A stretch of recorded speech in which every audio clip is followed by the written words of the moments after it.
Caramilla here and welcome to another one of my videos. So today I thought I would talk about solids and sleep. So lots of people think that once your baby turns 5 or 6 months and they are weaned onto solids that they will then sleep through the night.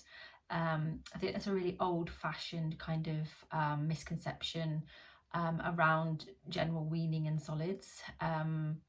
It would be nice if that was true, but unfortunately it isn't. I have seen some babies that have had their sleep improved with solids, and that's usually babies that are suffering from reflux and they had a lot of pain, and the solids themselves helped to manage the reflux, which was causing them to struggle with their sleep anyway.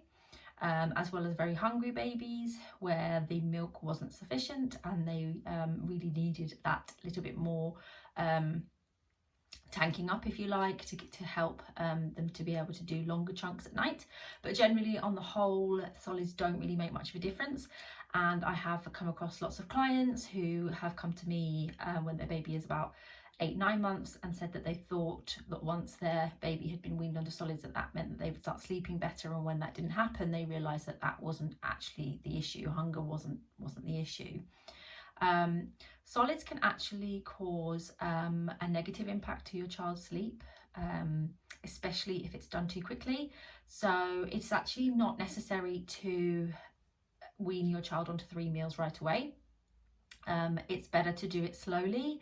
So I always recommend, when I work with my clients, because I do advise on nutrition, because it does have an impact on the overall sleep picture and the situation with your little one. I always recommend with my clients that they start with the lunch meal. Now, there's a few reasons for this. Firstly, giving them something to eat before the lunch nap, which you want to be the longest nap of the day, will help them to sleep better, just because it is filling them up. So they will be having a milk feed as well, but they'll also be having solids on top of that, and that will keep them fuller for longer basically, and it does help them to take a better nap. So for that particular nap, it really can help. And also the other reason why I recommend starting with lunch is because it is the middle of the day. So if your baby does have any allergies or any adverse reactions, any pain from any of the food that you give them, you're more likely to realise, because you're giving it to them in the middle of the day.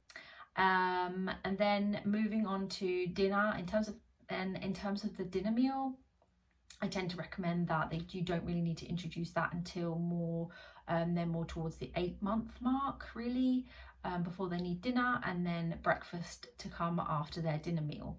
The reason why breakfast is better being last is just because milk is still really important at this age, particularly the first morning feed. You want that to be a really good milk feed, and the first few months when you've weaned baby onto solids, you're still giving them milk first.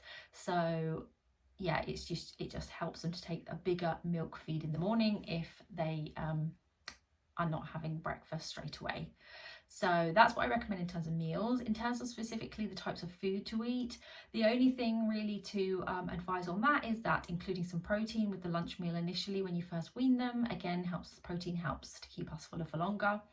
And introduce protein for dinner round about 10 months rather than before then, because protein too late in the day can actually upset their tummies. So again, just take it really easy, go really gently, take your time with the whole weaning process, so that you don't cause them any unnecessary pain or wind, which can happen. So I hope you found that useful. Please hit like if you did, and remember to subscribe to my channel to be notified of when I do a new video. Thank you for listening, guys. Bye.